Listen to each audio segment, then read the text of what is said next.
Okay, guys, and welcome back. So, we have possibly one battle to fight this turn, though it does depend on whether the army is able to make it there or not. I think they can. I guess we'll find out, but even with no battle to fight, this is a turn which I would have to stop at and make some explanation.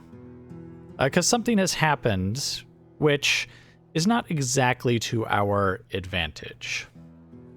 Now, in the last episode, I explained that we got the event, A Chance for Power. And I explained basically that we now have the opportunity to kick off a Roman civil war and lay claim to all of Rome for ourselves. I also explained that it was our just reward, of course. But I also explained that that was for the future. And I didn't really give an explanation too much for what my plans were because of how far into the future I considered those plans to be. You see, I haven't even triggered like the Marian reforms yet. Patavium is ready to become a huge city, but I wanted to build up some military buildings first. And I'm also building them up in Ariminum and Arretium as well. Because once the Marian reforms trigger, if you've never played Rome Total War before, basically Rome gets a whole different set of units. Basically Imperial legionnaires rather than the Republican-style legionnaires that we've been using up to this point.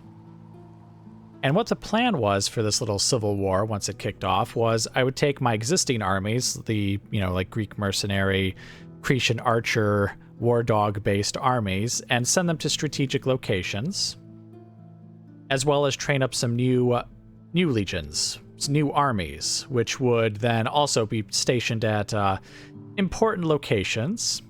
And then once we were ready, we would just strike. All the armies would attack, and it would be glorious. In fact, that's what I did in my last campaign, is I just built up a bunch of armies, plus the ones that I already had, just kind of positioned them near cities that I wanted them to take, and then when the war kicked off, I mean, it was a bloody day for the other Roman factions, and it was a great victory for me. Like one turn, just city after city fell, and army after army was defeated. It still took a while, of course, to actually defeat the other Roman factions and claim victory, but it was a good plan, in my opinion, and I wanted to duplicate it here in this campaign as well. Well, sadly, that is not exactly going to happen. Do you guys notice anything odd, anything strange about these cities? Anything at all? One thing that you might have noticed is kind of odd is I can't click on my my merchant here. He's phased out of existence. Like, we can see him, but we cannot touch him. He's incorporeal now, so that's a little interesting. Of a slightly more annoying problem here is this fleet is also now incorporeal. It cannot be clicked on. Whoops, that's the city. So we'll have to figure out what to do about those two. But anyway, to get back to my point, the Senate has declared us outlaws.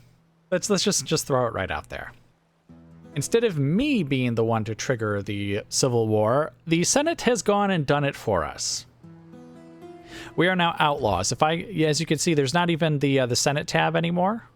Like, this is where I would be able to see like what my standing was with the people of Rome, with the Senate, and everything. And it is now gone because we are at war with all of the other Roman factions. I actually have to confess, I had not the foggiest idea that this would happen.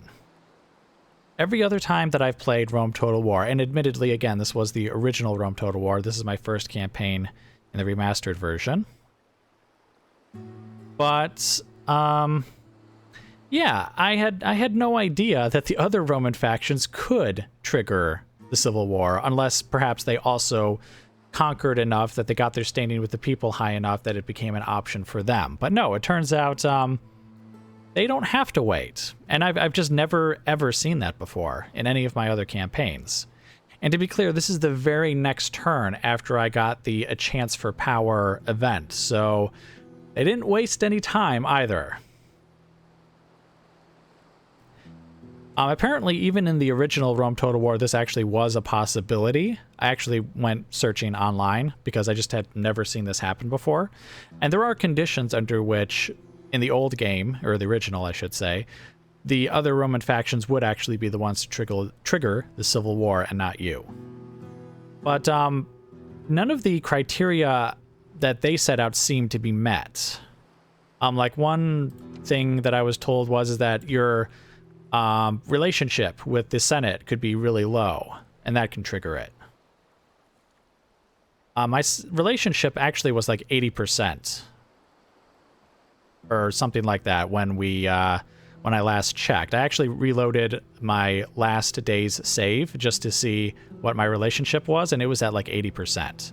We only did like a few turns, so I don't think my relationship could have dropped all that much. I was told you could get a mission where the Senate demands that you off your own faction leader, and if you don't, that triggers the Civil War as well. But anyway, I guess to make a long story short, we are now at war with the treacherous, the filthy, the disgusting brothers of ours. And I had not planned for this in the slightest. Not even slightly. I have no extra armies lying around. Obviously, I'm not ready, like with my armies poised to attack any of their settlements. But we're going to have to make the best of this admittedly somewhat bad situation. So here's what I've been doing. Or what my plan is, because again, this is literally the next turn, so this is the plan going forward. Sparta and Kydonia are kind of isolated, but they're also kind of important. They're nice behind enemy lines. They could offer a good distraction to some of the forces that are here. I seem to remember the Bruttii had like an army or two, or the equivalent perhaps of an army or two around here. So I think they could come down here and attack Sparta pretty quickly if they wanted to. And I'm not sure what forces the Scipii may have had. So what I've done is I actually had Emilius hire every mercenary he could find in this area. And I had, I believe this is his son actually, Flavius, hire mercenaries and put them on a ship, these ships here actually, and dropped those mercenaries off here as well. So Sparta actually has a pretty sizable garrison, though it is rather lacking in melee infantry, which is why we're training up some guys here. It does have stone walls, so we should be able to hold out pretty well against a Bruttii attack, which I am expecting a Bruttii attack. Now, Kydonia is also kind of isolated. The AI is definitely more willing to do naval invasions, I think, than in the original Rome. At least from what I've observed, I think they are. So we are training up a bit of a better garrison for this place as well, and they do have stone walls as well. So I think, unless they bring just overwhelming numbers, Kydonia should be safe as well. Now, up here, I believe the Bruttii had some small force here, or I say small. I think it was like a half stack or so here. And they could easily come north and attack like Segestica, or even come here and attack Patavium, which, by the way, despite it almost being a huge city, or at least it will in, like, actually quite a few turns, it still has like these little tiny stone walls, or wood walls, rather, wooden palisade. All because, like, I was just focusing on, like, building up the military structures, because this is going to be where I was training those new armies, and I needed to have the correct buildings for it. And so I just ignored things like walls, going, we're not going to trigger the Civil War yet, so I don't have to worry about it. It doesn't matter. Turns out it might matter. So, anyway, thank goodness we were actually bringing Marcus back. Marcus... this army that he had, you may recall, he was actually up here. He took, well, not him. The army he has took this, all this territory here under the command of our faction leader, Lucius, who is still not dead, by the way. He refuses to die, absolutely refuses. But anyway, the army has been brought south. We were going to send it to Massilia. It is not going to Massilia anymore. It is actually going here to Ariminum. As you can see, the Scipii are already bringing up forces to attack it. Well, I should say they're not really going to necessarily fight this specific force. They're just going to kind of be here to fight whatever forces come our way. And in some cases, depending on the garrisons we meet, they might try and take some of the settlements, though that could be a little touch and go. This is the one battle that we might fight, by the way. All of these generals, I think I pointed out in a past episode that I had like a stack of generals here that I just didn't have uses for yet. I could have made them governors, but I knew I was going to be making armies, and so I was like, well, I better save, generals for these armies. To be honest, I think I have more generals than I necessarily need for those armies, but I also wasn't really counting, so oops on that. Of course, it has now worked out in our favor, because I brought the generals down here to Ariminum, and I think with this stack of generals, we can actually just eliminate this force here and just remove that threat. In which case, Marcus will simply come down here and perhaps attack Rome. It doesn't seem to have a great garrison, but I believe the Senate actually does have more forces around here that I just can't see because my assassin doesn't exactly have great line of sight. Which we're also bringing a spy down here, so hopefully we'll identify all of our enemies and where they are. So anyway, Marcus is going to come down there.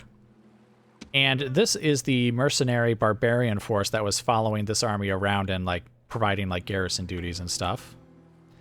They're actually just going to kind of hang out here, and I'm going to send, let's see, where is he? General. Yes, Lucius was one of the generals in the general stack, but I'm actually sending him over here to take command of these troops.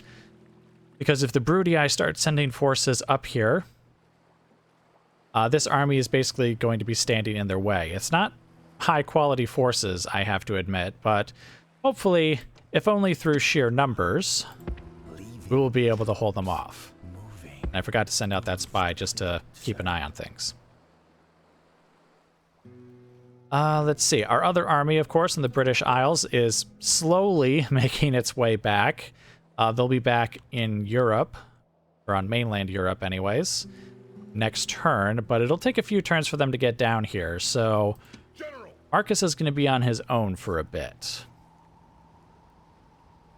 Basically, my plan is to just build up these buildings as quickly as possible and trigger the Marian reforms, and then just start building the armies that I need to take some of these settlements. Because, like I said, Marcus is going to be down here, and he is going to try and take some of these settlements. But the problem is that these, up to this point, we've had lots of basically settlements with just wood walls and barbarian units, and we often just don't even take any casualties, or very few at least. Well, those days are basically over. Well, not completely over, but mostly over. Because the settlements like here in Italy and here in Greece do not just have little wooden walls. They pretty much all have stone walls, and in some cases quite sizable stone walls. And the same is true of the settlements in Greece, I believe. So it'll be very difficult and very costly to just take them out. We also, of course, will have to deal with Roman troops. Like there's Triarii right there. And I can't really see any other forces. But anyway, Roman troops. We'll be dealing with Roman troops instead of barbarian troops now. So that's another thing to consider, is we may face higher quality soldiers like these Triarii from time to time. All right, so anyway, Spain. We are not recalling the army of Manius Victor. He is going to continue to attack the Spanish and destroy them. Basically, can't really leave an enemy like them in our rear, and even if I were to get peace with them, I'm pretty sure they would just be a perpetual threat to us. So rather than just have Manius trudge all the way over here and potentially not be of much help, or at least not in time anyways, we're just going to have him continue prosecuting the war against the Spanish and just eliminating them. So he's going to head to Scalabis. Let's see. Then whatever settlement that is, Carthaga Nova, and that should take them out. I am a little concerned about this force. They could attack Numancia or Osca, but depending on where Manius is at the time, we'll either turn him around or we'll just beef up the garrisons a bit to kind of try and hold these guys off. It would be annoying to have to retake a settlement because, like, they captured it from us, but at the same time, we don't necessarily want Manius to go too far out of his way to take them out if he's, you know, about to take a settlement or something. So we'll just kind of play that by ear. All right, so anyways, I think that's actually it, other than, well, we have two things left to do. This battle we need to fight, and, well, I guess I'll talk about the second thing after the fight, assuming the fight occurs. This would be kind of awkward if after saying, oh, here we go, time to fight, there's no battle. And there's a battle! Hooray! Now, they don't have any spear-wielding units, though, like, the Hastati will probably stand and fight a little longer than some of the barbarian units. At the same time, I think we can just overrun them with our cavalry and our war dogs. I think the only purpose of the incendiary pigs is to frighten elephants, and obviously we don't have any, so I think that unit is just completely useless in this fight. But yes, let's get in there and take them out.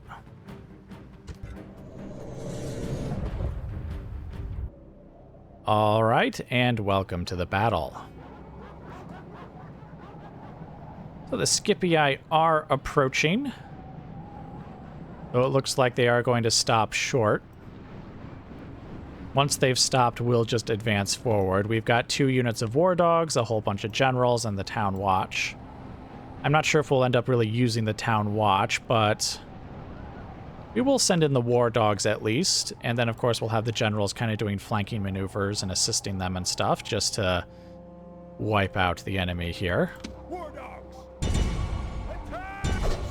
War dogs! Units! General! Units! Units! Move out! Ah, the Velites actually can hide in this grass. I didn't actually notice that too much in the old game. Units basically just kind of disappearing into the grass, but maybe that's the point. War dogs! Okay, trainers, fall back. General. General! Attack quickly! Generals. Units! Okay, you guys attack from the front. Run! General! Move! General! Move! What are you guys doing? Get off of there. Hurry! Told you guys to attack them. Them. Go get them. All right, very good. Oh, they're already routing. Well, all right then. All right, let's attack the war dogs then. All right, you guys get in there and attack the Velites. All right, let's charge these generals in here now to kind of try and break the Hastati a bit. See, and now we're going to have one of the generals pull off here. Ah, good. They're already routing, so let's just have them attack here. The enemy general flees. Press forward so the spirit of his army is broken too. The enemy show. Excellent. They are not soldiers, only frightened rabbits running from our men. Attack quickly! Attack quickly! Actually attack them there, because those Equites are going to get away. Roman generals are heavy cavalry. At least I think they are. They don't look like heavy cavalry, but it does say they're heavy cavalry, so I guess they are. Which means they're not going to be able to catch them, so we might as well have them attack the war dogs instead. Oh, in that case, actually, you attack the war dogs as well.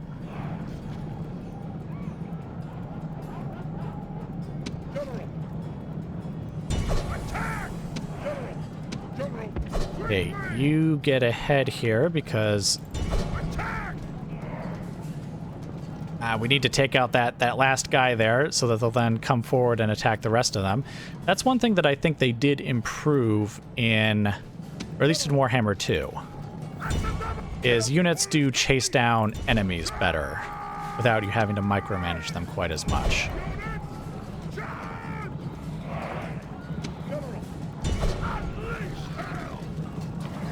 Oh, they're pigs. This is a heroic victory, worthy of Rome. I mean, of course, these traitorous pigs are, in fact, pigs.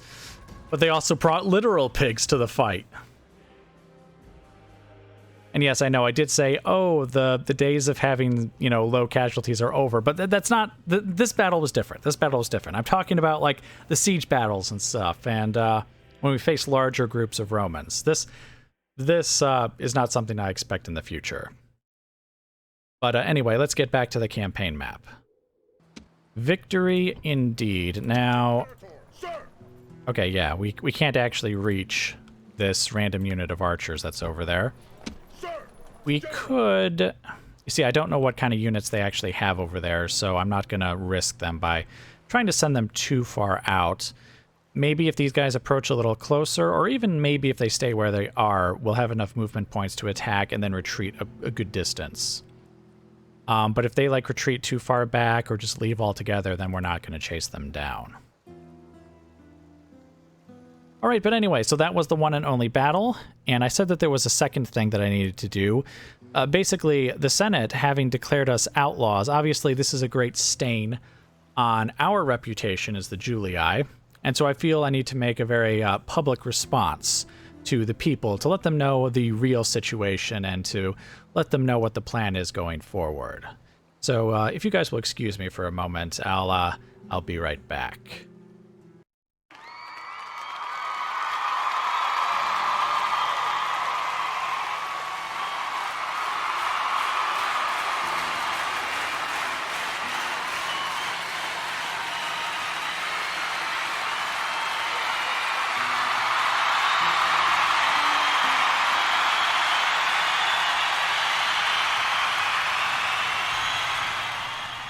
Friends, Romans, countrymen, lend me your ears.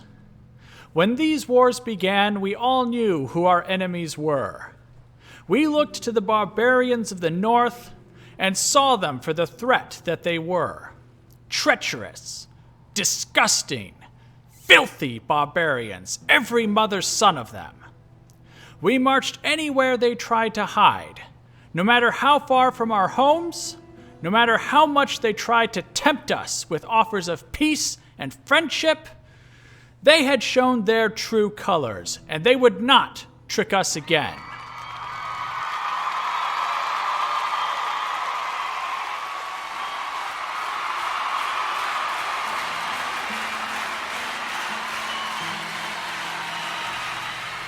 While we faced this terrible threat, what were our brothers doing? Did they give us aid against this threat? Did they bravely march beside us for the protection of our noble people? The Scipii could hardly be bothered to leave their cozy Italian villas and the beaches of Sicily. While we destroyed army after army and laid low our enemies' cities, what have they done? They made sure that once they grew tired of their villas and their beaches, they could take it easy in their own little piece of Greece. And what of their African campaign? They dare to stand before the people of Rome and declare this wilderness, these deserts, these scattered cities as some great accomplishment. Were we not at Sparta? Did we not witness firsthand their incompetence and their cowardice? How do they not hang their heads in shame? And yet, despite all I have said, they have somehow accomplished the most of all these pretenders. For what have the Brutii accomplished? Great cities they took at first, and then what? What have they done? Shall we applaud them for the cozy Greek cities they occupy? Should we praise them for their ostentatious lives in civilized cities that were no threat to Rome? Should we admire them for their endless war with the Greeks, whom they seem incapable of defeating? I think not.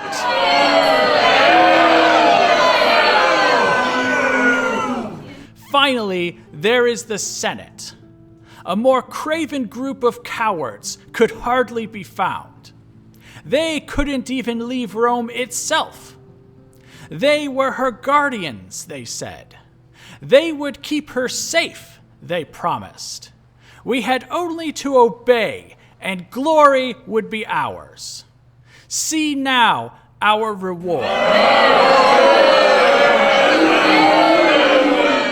We have been betrayed, not by some lowly barbarians as we have in the past. No, we have been betrayed by the ones we called brothers. They have looked upon us and our greatness, and far from the proud and noble admiration that a true Roman would feel, they have sunk to the level of the barbarian. Make no mistake, this betrayal seemed sudden to us, but these traitors have long been planning it. As the people's love for us grew, so too did jealousy grow in the hearts of the traitors, and thus the plotting began. In the back rooms of the Senate, the conspiracy took root, and now, after much nurturing, we see the fruits of it. How else would you explain the sudden, coordinated nature of this attack?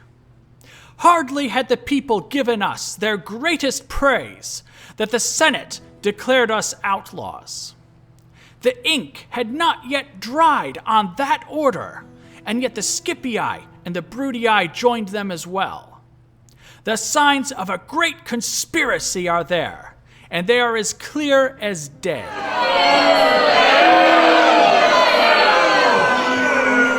The attempt on our republic has left it scarred and deformed. But I remind you, our resolve must be stronger now than it has ever been. In order to ensure the security and continuing stability, the Republic will be reorganized into the First Roman Empire for a noble, glorious, and Roman society.